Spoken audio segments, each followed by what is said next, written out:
Здравствуйте, в эфире информационная программа «Настоящее время Азия» с главными событиями дня в пражской студии Сергей Дорофеев. Смотрите сегодня.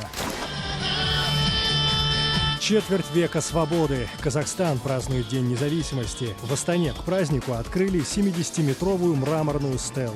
Теперь вот вознаменование 25-летия независимости, чтобы потомки помнили стиль, который прямо устремляется ввысь, символизирует наше стремление вверх. Со слезами на глазах 5 лет назад в казахском Жанаозене силовики расстреляли демонстрацию нефтяников. Истинные виновные так и не наказаны. Видеть не видела, но слышать слышала. Там такой плач стоял. Без конца вот этот дух. Несколько часов. Корреспондента туркменской службы «Радио Свобода» пытают в тюрьме Ашхабада. Официальная причина задержания – хранение жевательного табака. Неофициальное – освещение настоящей жизни в стране информационной блокады. Мы достоверно знаем о том, что Худайберды подвергали пыткам. Лечение улыбкой. В Латвии волонтеры в костюмах клоунов в больницах устраивают представления для детей. Они все время говорят, что они настоящие, но на самом деле нет. У настоящих должны быть белые лица, но я их накрасила, и они стали настоящими. Сегодня Казахстан празднует День независимости. В Астане открыли монумент в честь 25-летия свободного Казахстана. Он называется «Страна Великой Степи». У 70-метровой мраморной стелы 25 граней. Ее возвели в рекордно короткие сроки за 3,5 месяца. Монумент возвышается на фоне недавно обрушившегося перехода главного здания международной выставки «Астана-Экспо-2017». Поздравляя сограждан с праздником, президент Нурсултан Назарбаев заявил, что уже в недалеком будущем число жителей Астаны превысит 3 миллиона человек. Стиль, который прямо устремляется ввысь, так как и желание нашего Казахстана быть 30 лучших стран мира и символизирует наше стремление вверх. Столица наша развивается, ее, как видите, остановить уже невозможно. Когда-то говорили, что мы тратим сюда деньги, теперь столица огромные средства вливает в бюджет страны. Триллионы зарабатывают денег, и саморазвивается, и помогает стране и государственному бюджету. В будущем 3-миллионная Астана будет восхищать не только нас, будет звездой Евразии в целом. А в Алма-Ате на площади Республики возложили цветы к монументу независимости. В церемонии приняли участие представители политических партий и десятки горожан. Мероприятие прошло без протестных выступлений, хотя городские власти их ожидали. За порядком на площади следили сотни сотрудников силовых структур, и площадь была оцеплена, даже пригнали автозаки. 16 декабря – официальный выходной день, и бюджетникам настоятельно рекомендовали провести его дома с семьей, а учащихся вузов в канун праздника заблаговременно отправили на каникулы. Впрочем, это происходит каждый год, как и традиционное усиление режима службы в силовых структурах. По официальным данным, задержанных в Алма-Ате сегодня не было, однако в социальных сетях активистка Умиль Габитова, и вы это видите, выложила объяснительную записку, которую ее заставили написать полицейские за то, что она пришла на площадь Республики с плакатом. На нем были изображены правозащитники Макс Бакаев и Талган Аян, недавно осужденные в Атырау за организацию массовых митингов по земельной реформе. Полицейские приняли объяснительную записку и активистку отпустили. Сегодня же исполнилось 5 лет жанаозенским событиям. Зимой 2011-го, во время подавления затянувшейся забастовки нефтяников, полицейские открыли огонь по людям. По официальным данным погибли 16 человек, более 100 были ранены. Местные жители тогда утверждали, жертв гораздо больше и потребовали открытого расследования. О кровавых событиях в Жанаозене напомнит мой коллега Дмитрий Беляков.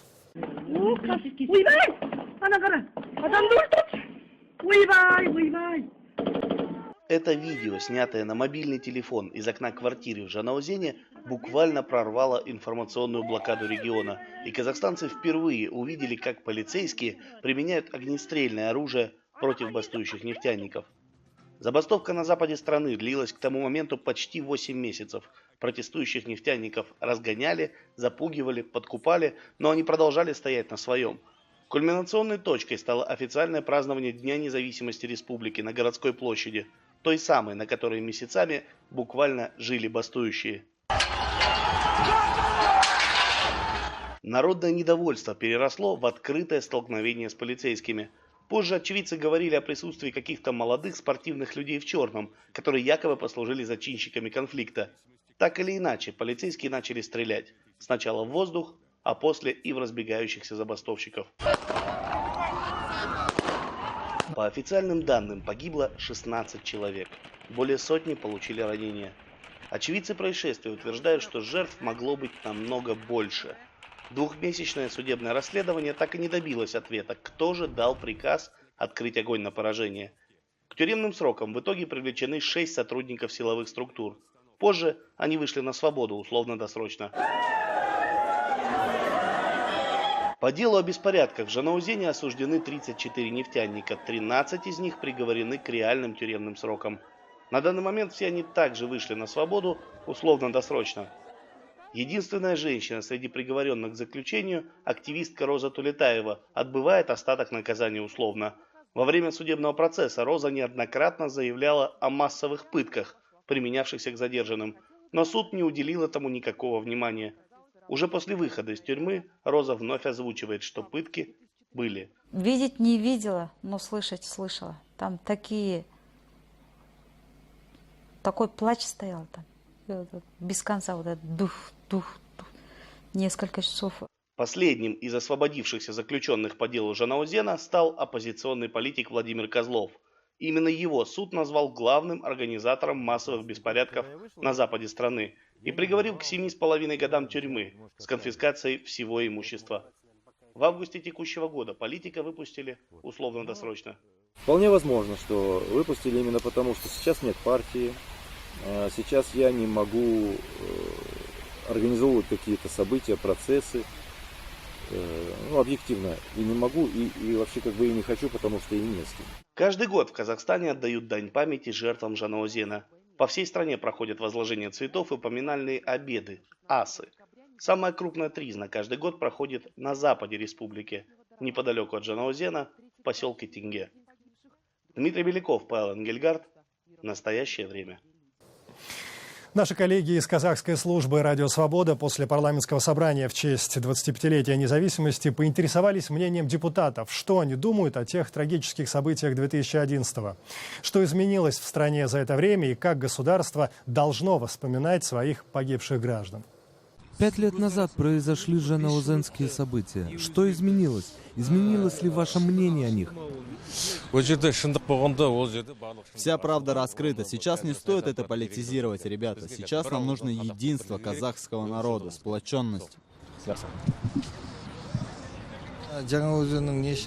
А какая правда о Жанаозене должна была открыться, когда произошли события?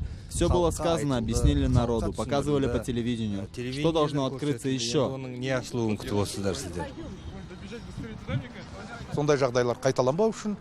Чтобы такие ситуации не повторялись, мы должны помнить об этом. Не ради мести, а чтобы не забывать, чтобы не повторилось. Как бы то ни было, это должно стать уроком, потому что нет ничего дороже жизни человека. Это и в Конституции написано. Независимость строят люди. Я желаю только единства и благополучия. Когда в стране праздник, надо говорить только о хорошем. Не бывает страны без истории. В нашей истории были взлеты и падения, потому что это страна. Бывает ветер, бывает солнечно, бывает тучи над головой. Но главным должно быть добро. Надо любить страну. Наши предки радуются нашей независимости. Если думать о будущем, долг каждого сохранить независимость.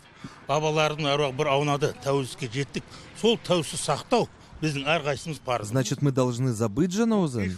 Никогда история не будет забыта, запомни. В моей компетенции добыча нефти, переработка и далее реализация на внутреннем и внешних рынках. Все. А ваша гражданская позиция? Гражданская позиция? Я член правительства, так ведь?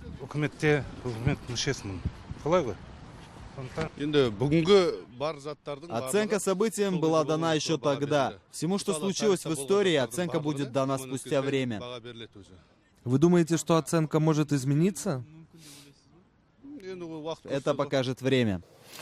Действующий президент Туркменистана Гурбангулы Бердымухамедов вновь стал кандидатом в президенты. Он будет баллотироваться на 3-й срок. Напомню, в Конституции Туркменистана не указано, сколько именно раз президент может занимать свой пост.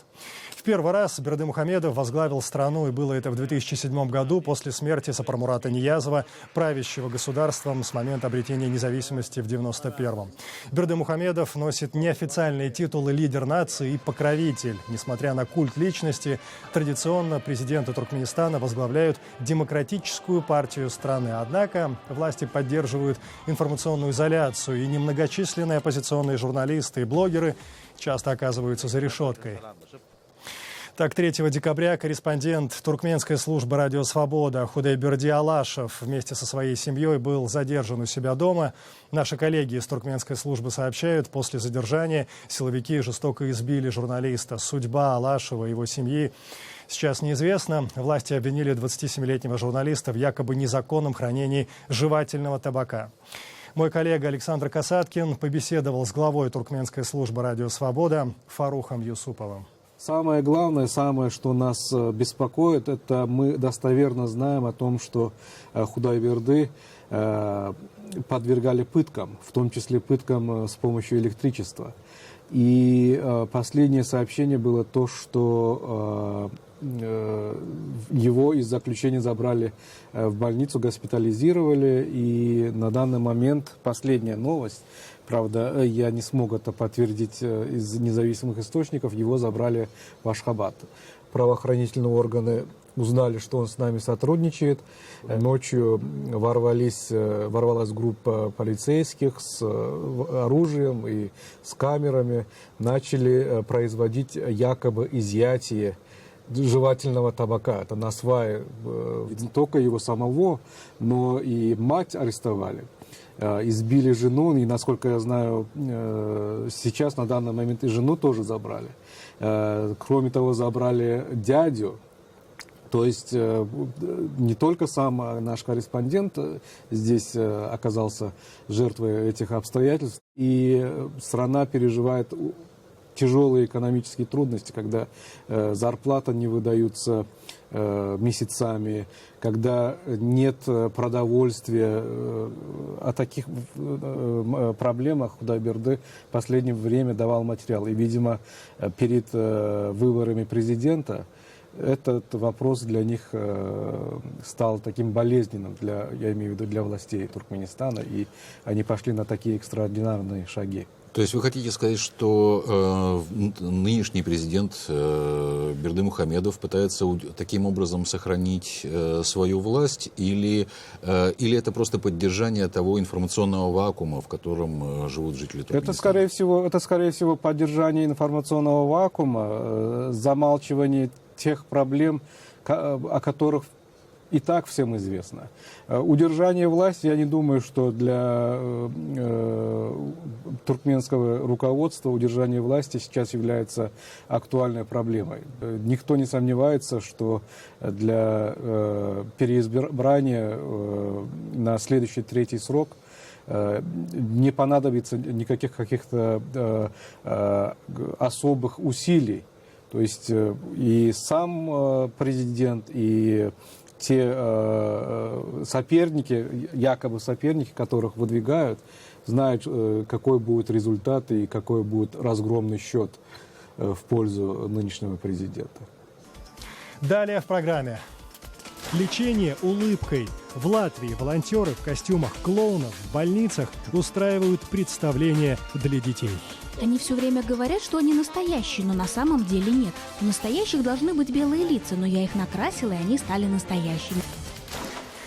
Эвакуация жителей Алеппо из восточной части города приостановлена на неопределенный срок. Стороны конфликта обвиняют друг друга в нарушении режима прекращения огня. Повстанцы утверждают, шиитские вооруженные отряды, воюющие на стороне Башара Асада, обстреливают автобусы для эвакуации. В то же время сирийское государственное телевидение со ссылкой на военных утверждает, стрельбу устроили сами повстанцы. Покидая город, они якобы попытались захватить заложников. Больницы в западной части Алеппо не справляются с потоком раненых, которых доставляют из восточных районов. Часть пострадавших направляется в Турцию. До того, как эвакуация была прервана, туда удалось доставить 55 раненых, в том числе детей. По данным ООН и Международного Красного Креста, возможности покинуть разрушенный город ожидают еще около 50 тысяч человек. Подавляющее большинство из них – это мирные жители. Однако в Министерстве обороны России при этом утверждают, эвакуация из Алеппо завершена. Осажденные районы покинули порядка 6,5 тысяч горожан, почти половина из них – боевики. Совет безопасности ООН проводит сегодня экстренное заседание, посвященное ситуации в Алеппо. Франция, настоявшая на его организации, требует отправить в Сирию группу международных наблюдателей для контроля за эвакуацией гражданского населения и доставкой гуманитарной помощи. Нас известили о том, что эвакуация была прервана сегодня утром. Но мы очень надеемся, что она возобновится в ближайшее время, поскольку до сих пор в осажденном анклаве на востоке Алеппо остается немало людей, которые хотят покинуть город. И теперь в Россию. В Перми протесты против строительства мечети в центре города. На участке митингующие хотят видеть парк, но власти в начале года решили иначе. В итоге затянувшийся спор может перерасти в настоящий межнациональный конфликт. Екатерина Пономарева подробнее.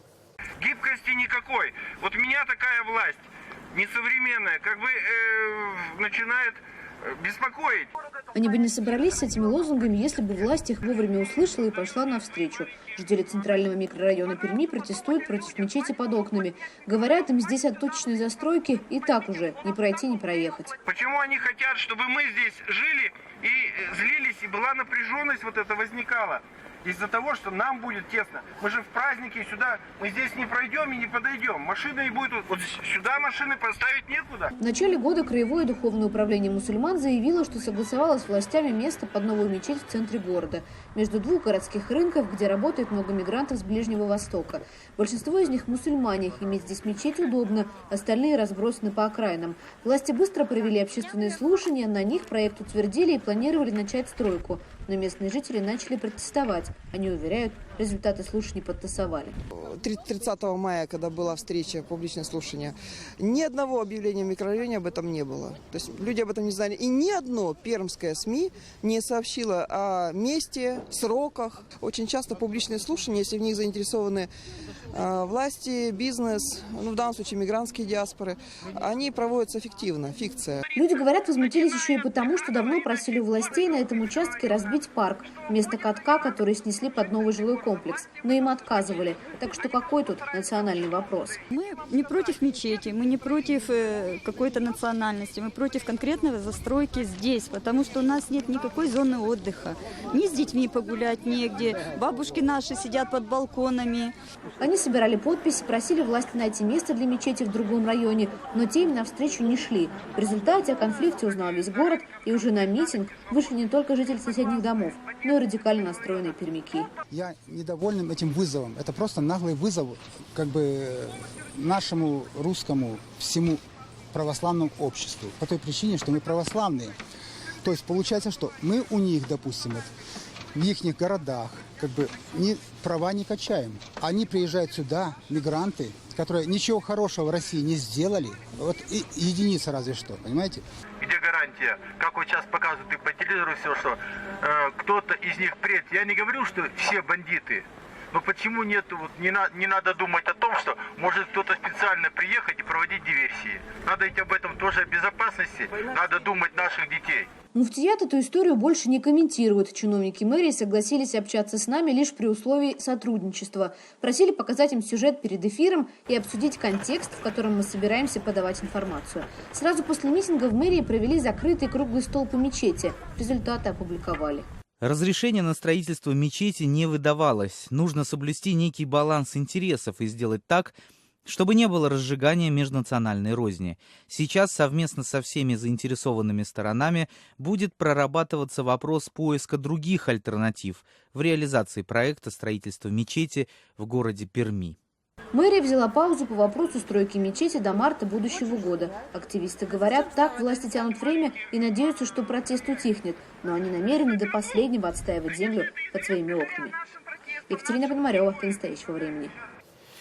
В системе здравоохранения стран Балтии, пожалуй, больше всего проблем у Латвии, сообщают наши корреспонденты. Врачи получают практически вдвое меньше, чем в соседней Эстонии. При этом в новом бюджете на 2017 год депутаты Латвийского Сейма запланировали повышение зарплат себе. И на этом фоне инициативу в свои руки берут волонтеры. Вот уже несколько лет в Латвии работает организация «Доктор Клоун». Ее активисты лечат улыбкой. Репортаж Виты Елениной. В этой детской больнице почему-то весело, хотя вроде не до шуток. У маленьких пациентов серьезные заболевания дыхательных путей. Только лекарства здесь дают необычное – смех. Это то, что доктор прописал. Настоящий доктор-клоун. Девочка с конфетным именем Кенди в восторге от таких ярких и веселых гостей. Ей в больнице не сладко, у нее редкое заболевание легких. Приходится постоянно носить маску и часто бывать в лечебнице. К тому же 5-летняя малышка здесь совсем одна. Сегодня Кенди в центре внимания. Кенди рада, но ей непонятно, клоун настоящий или нет. Они все время говорят, что они настоящие, но на самом деле нет. У настоящих должны быть белые лица, но я их накрасила, и они стали настоящими. Они могут успокоить какого-нибудь маленького ребеночка, чтобы тот не плакал. Я однажды плакала, и клоуны меня успокоили. Если дети смеются, значит, дети выздоравливают. Доктор-клоун действительно доктор. Он ведь тоже лечит шутками да прибаутками. Рассмешить ребенка – это и есть задача медицинской клоунады, которая известна в мире уже 30 лет. В Латвии проекту «Доктор-клоун» всего 4 года. Доктор-клоун, он как медиатор, посредник между ребенком и, например, доктором, между ребенком и сестричкой. Чтобы стать доктором-клоуном, мало одного желания. Здесь настоящий конкурс, как при поступлении в вуз. 10 человек на место и обучение на протяжении 6 месяцев. Актерское мастерство, пантомима, музыкальная терапия, психология и, самое главное, жесткий отбор на стрессоустойчивость. Ведь это только со стороны кажется, что работа доктора-клоуна – дурачиться и веселиться. Но это еще страх, слезы и страдания детей, которые борются с болезнью, иногда смертельной. Конечно, есть определенные привязанности к детям, которые долго лежат в больнице, и иногда бывает сложно именно морально. Катя, как и все ее коллеги, живет двойной жизнью. Иногда она бухгалтер на фирме, а иногда клоун по имени Рада. У меня лично, единственный момент, вот это переключение с бухгалтерской сферы на эмоциональную, и когда ты включаешься, действительно у тебя удалось это включиться, и ты видишь, как это действует на людей, когда у тебя включается такой хороший уровень идиотизма. У нас есть показатель хорошего клоуна по уровню идиотизма. И ты чувствуешь, что ты как живой, то есть ты нараспашку, ты классно дышишь полной грудью. 4 года назад клоунов можно было встретить только в одной рижской больнице. Тогда они произвели настоящий фурор, этакий фокус-покус. Сегодня красноносый доктор – вполне обычное явление во многих городах Латвии. Их главный трюк – они превратили больницу в то место, где не больно. Хотя бы процентов на 60-70. Как клоуны развеселили? Лучше настроение стало? Гораздо. На процентов, наверное, на 60-70. Это были все новости, о которых мы хотели вам рассказать. Читайте нас в социальных сетях и на сайте currenttime.tv. Встретимся с вами завтра в это же время. Всего доброго.